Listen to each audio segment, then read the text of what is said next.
Now available in paperback and e-readers, Isis, Samurai Goddess. The goddess next door takes on kung fu killers in this action-packed martial arts Isis series adventure. Get Isis, Samurai Goddess in paperback and e-readers today.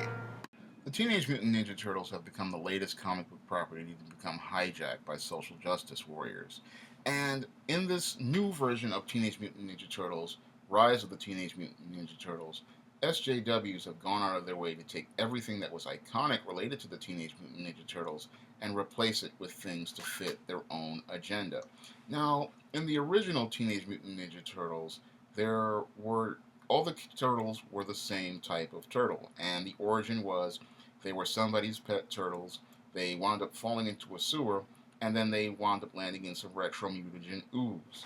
And this ooze mutated them, but it also mutated Splinter, the rat who was owned by Hamato Yoshi. And as they were mutated, the sensei, Hamato Yoshi's rat Splinter, began teaching the Ninja Turtles their skills and abilities. And each of those abilities were related to different skill sets. Leonardo was the master of the katana, Donatello was the master of the bow staff, Raphael was the master of the sai, and Michelangelo was the master of the nunchakas. And each of those weapons were weapons that ninjas used. However, SJWs decide that those iconic ninja weapons that the Ninja Turtles used aren't good enough, so they decide they're going to take away Raphael's iconic sais, Michelangelo's nunchakas, Leonardo's katanas, and Donatello's bow staff and replace them with new weapons. And when you take away the weapons, then you take away what is important to ninja culture and you take away from the Ninja Turtle history. But you can't explain that to the SJW because the SJW was all about making things fit their narrative. They don't concern themselves with staying true to the source material.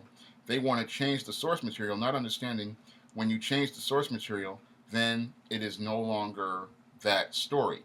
So if you change the Ninja Turtles weapons, you have changed it from Teenage Mutant Ninja Turtles into something else. But you can't tell that to the social justice warrior because they're all caught up in their agenda and their identity politics. And part of their identity politics is not only changing the Ninja Turtles weapons, but changing what type of turtles they were. The reason why all the turtles were the same was because when children go out here and buy a pet like a turtle, they usually buy the same type of turtle.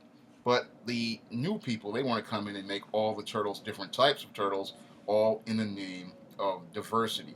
Not understanding that when people buy pets, they're like hamsters or small rodents, they usually buy the same type of pet. So their whole agenda, identity politics, is just something that children would not relate to, but they're going to do this all in the name of the diversity. So all the Ninja Turtles are different types of turtles, not understanding that different types of turtles have different diets, but SJWs cover this over by saying the Ninja Turtles eat vegan pizza, which is makes no sense because pizza itself is a vegan thing. I mean, most vegans eat pizza because pizza is made up of flour, cheese, and tomatoes. So SJWs, again, trying to shoehorn their diversity and their identity politics into a children's programming where it doesn't need to be. And what really irks me about this new adaptation of Teenage Mutant Ninja Turtles is the attempt to shoehorn diversity with the character of April O'Neil. Now, April O'Neil, ever since the original 1987 comic book, has always been a white female. And in the new Nickelodeon Teenage Mutant Ninja Turtles adaptation, Rise of the Teenage Mutant Ninja Turtles, they want to make April O'Neil a black woman with purple hair, basically making her into a social justice warrior type character. And the only thing she needs is to have the sides of her head shaved. And again, does not need to be done because there's always been diversity in the Teenage Mutant Ninja Turtles. You have Hamato Yoshi's Rat Splinter, and then you have references to Hamato Yoshi himself, who was an Asian man. You have Oroku Sakai, who was the Shredder, who was also Asian. So there are Asian people in there, and in the original Ninja Turtles comic books, Baxter Stockman was black. So there was diversity already in the Ninja Turtles source material. But SJWs want to shoehorn diversity based on what they believe to be in an old Ninja Turtles comic, which was non-canon, where they had a so-called Black April O'Neil. But April O'Neil, if you listen to her name, is an Irish name. That's why she was a white female with auburn or reddish brown hair, because she's Irish. But again, you can explain this to the social justice warrior, because the social justice warrior is all about the agenda, and they're all about their identity politics. And when you take a look at the Ninja Turtles, they're all about rewriting the story to fit their agenda. So in their version of the Ninja Turtles, they want to make Raphael the leader. Now, Raphael in the old Ninja Turtles was the tough guy. He was the loose cannon. And the reason why he wasn't the leader was because he was a loose cannon. Now, Leonardo, on the other hand, was the leader because he was the most disciplined of the Ninja Turtles, he had the most self control, and he was the one who respected the authority of Splinter. Now, Raphael, on the other hand, he was a loose cannon, and that's why he was not fit for leadership material. Part of being a leader is being responsible, and then when you're a loose cannon, you cannot be an effective leader. So this show by these SJWs doesn't really understand what family is, they don't understand what leadership is, and they don't understand structure. So you make a loose cannon leader, and then you have the Leonardo character in the background. You have Michelangelo, who is he's no longer. I don't think he's the party dude anymore. And then you have Donatello, who's still the inventor, but again, it just doesn't gel right because the characters are outside of their roles. In order for a team to work, you have to have a team leader who can be responsible for the entire team. And Leonardo was the most responsible. That's why he was given the katanas, because the katana one of the most dangerous weapons to own. The swords represented the role of the ninja or the samurai, and him getting those swords passed to him by Splinter was a symbolic gesture to show that they was passing the legacy on of the original master Hamato Yoshi. That's what that was all about. But the SJWs, again, they don't understand the ninja, they don't understand the samurai, and they don't understand the Bushido, the way of the warrior, or the code of conduct that the samurai participate in, and the importance of the swords and why Leonardo had to have the swords. The katana blades, they represented something, and all of that was lost in this adaptation where these guys wanted to go and bring in their new fangled SJW ideas instead of taking a more critical look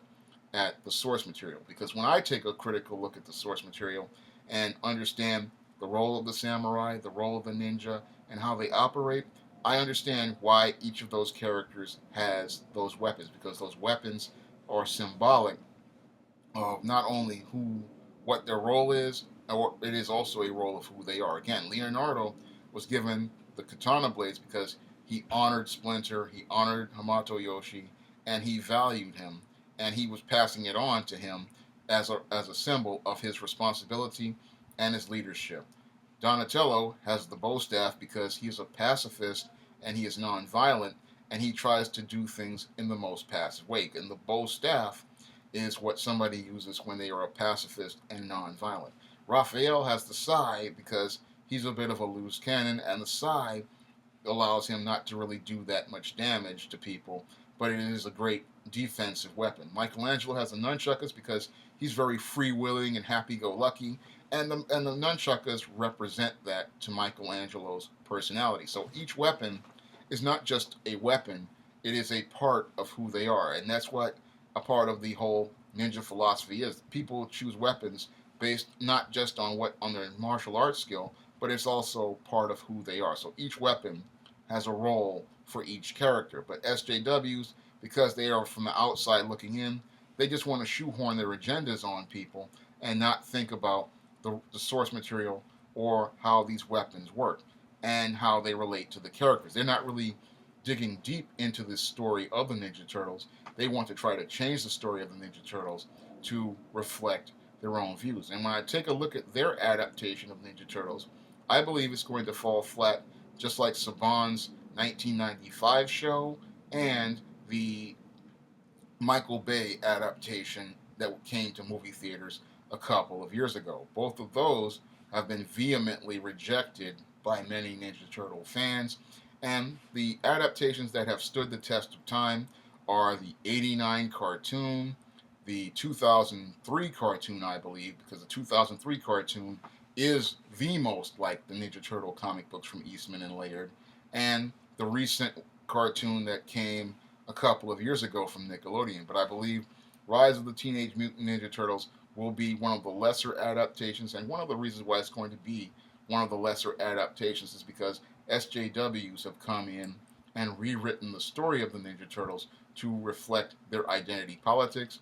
And when it comes down to identity politics, people reject identity politics. They don't want to see people shoehorning diversity where it doesn't belong. And in an adaptation, when they want an adaptation of a comic book character, they want to see those characters come to life and stay true to their characters.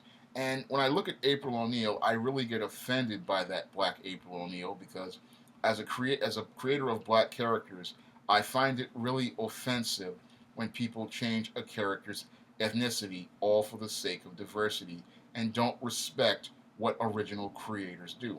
I have a philosophy when I create characters and if I work on other people's characters of doing unto others as you would do unto you. And I don't want my character's ethnicity changed from black to white, so I'm not going to take a white character and change them into a black character in the way DC Comics did with Kid Flash and the way they're doing with April O'Neil, because that type of diversity is really forced and it does not fit organically. Moreover, it changes a character from who they are into someone else. And when you change a character from who they are into someone else, you wind up changing their story in ways that wind up derailing the original story overall. And you wind up distracting the audience from the story of the main characters and then focus it on minuscule characters all based on their ethnicity. Because when you give us a black April O'Neil, it is the same thing as what they used to do in old 1980s sitcoms like Different Strokes and Webster, or a recent episode of Silver Spoons I watched, which featured the Latin band Menudo. Now, in this episode of Silver Spoons, the Ricky Stratton character is enamored by this Latina girl, and she's only there so that the guest star Menudo can be on the show. And I looked at that episode and I just saw how racist that was, because you only had this Latina girl that he was pining for, and she was only there because they had Menudo on. And the same thing with Different Strokes. You have these two black kids, and they're with this white man who adopts them, and all we get are black kids who are just there because they're there for the sake of being black. And instead of them becoming rich, multidimensional characters, we wind up getting caricatures based on stereotypes. And that's one of the big problems with SJWs. They boil people down into stereotypes, and instead of us seeing individual people, we get to see representations of a race, no different than what we used to see on Ted Turner's Captain Planet show, which was really horrible because Captain Planet, people weren't people, they were representations of ethnicities, and that sucked all the fun out of everything. But that's what SJWs do. They suck the life out of everything because everything is all about their identity politics and not about just creating a great story that winds up endearing itself to us, like the story of the Teenage Mutant Ninja Turtles. The reason why the Teenage Mutant Ninja Turtles story has been so popular over the last 30 years is because it relates to children of all ages, all races, all ethnicities, and that story is so popular it has been retold numerous times. I mean, I look at the numerous versions of Ninja Turtles from the '89 cartoon, the 1990 movie, the 1991 Secret of the Ooze, and the '95 show, which most people don't talk about because it was just a bad adaptation. The 2003 second Ninja Turtle cartoon, and the recent Ninja Turtle cartoon, and the versions that remained popular with people were the ones that stayed true to the source material. The ones that stayed true to the source material were the '89 cartoon, except for Baxter Stockman being white, the 2003 cartoon, the 1990 movie, the '91 sequel, And those are the ones that people consider to be definitive versions of the Ninja Turtles. I look at this version, and it's just going to be another aberration like the 95 live action show. And the reason why it's going to be an aberration is because it doesn't stay true to the source material, and it tries to shoehorn identity politics in a place it doesn't belong. When it comes down to comic book and superhero adaptations, people want to see stories that stay true to the source material. They want to see stories that treat the characters with respect, and writers and artists who respect the characters and the story that the original creators made. And as I see it, this SJW agenda, it really just needs to stop, because there's a place, if you want to create something with identity politics in it, then go create your own characters, build your own platform, but leave these great iconic characters alone. Let them have their own stories, and let their stories endure with audiences for generation to generation. What made the Ninja Turtles great was that their story related to everyone, but SJWs want to make their story be politically correct. And Ninja Turtles was never meant to be that. Ninja Turtles is Ninja Turtles, and if SJWs want to go out and make stories related to their identity politics, I urge them to go out here, make their own characters, tell their own stories, and leave classic characters like the Ninja Turtles alone. If you'd like to try some of my SJS Direct fantasy books like the ISIS series, the E-Steam series, The Temptation of John Haynes, and the Spinsterella trilogy, you may do so by clicking the link to Amazon.com. And if you want to see me make more videos and publish more books, you can donate to my Patreon by clicking the link in the description box. That's all I have to say for this video. You can comment, rate, and subscribe.